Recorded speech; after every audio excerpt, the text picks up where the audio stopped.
কওকচোন আপোনালোকৰ গোহালি ঘৰত কেনেধৰণে আপুনি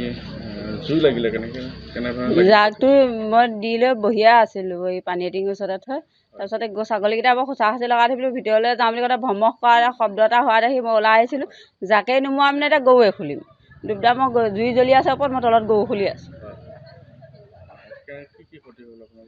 গোহালিটো জ্বলিলে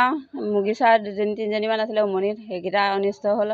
আৰু টিংপাত হ'ল সেইখিনি অনিষ্ট হ'ল গৰুকেইটা ধৰিব অনিষ্ট হ'ব নাপালে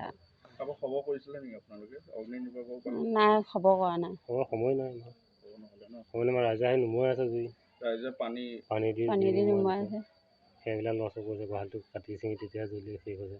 নহ'লে আকৌ জুই ডাঙৰ ঘৰত পৰে জুই লগাই বুলি ভয় লাগি আছে আমাৰ কওকচোন কেনেধৰণে জুই লাগিছিলে গোহালি ঘৰত কি সন্ধিয়া গৰু দুজনমান বান্ধিলোঁ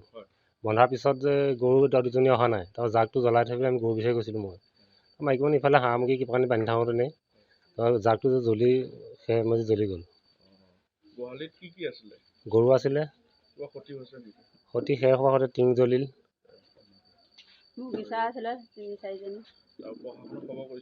প্ৰশাসনক খবৰ কৰিবলৈ সময় নহ'ল গাঁৱৰ স্থানীয় ৰাইজে আহি নুমুৱাই মেলি দিলে সেইকাৰণে নিয়ন্ত্ৰণলৈ আহিল আৰু ক্ষতি বৰ্তমান সেইখিনি হ'ল টিংখিনি ক্ষতি হ'ল গঁৰালটো যেনে ভাঙি দিয়া হ'ল আৰু ঘৰত মানুহ আছিলে মানে ইফালে সিফালে গৰু বান্ধিছে ঘূৰি পিছত ছাগলী বান্ধিছে ঘূৰি থাকোঁতে মানে সেই মেজি জাক দি থোৱা আছিল জ্বলি গ'ল কেনেকৈ হ'ল গম নাপালোঁ আমি আহি পাইছে জ্বলি আছে মানুহ ৰাইজে পানী নুমাই থকা দেখিছোঁ যিকোনো খবৰৰ বাবে যোগাযোগ কৰক 7099017330 লগতে 7099017110 নম্বৰত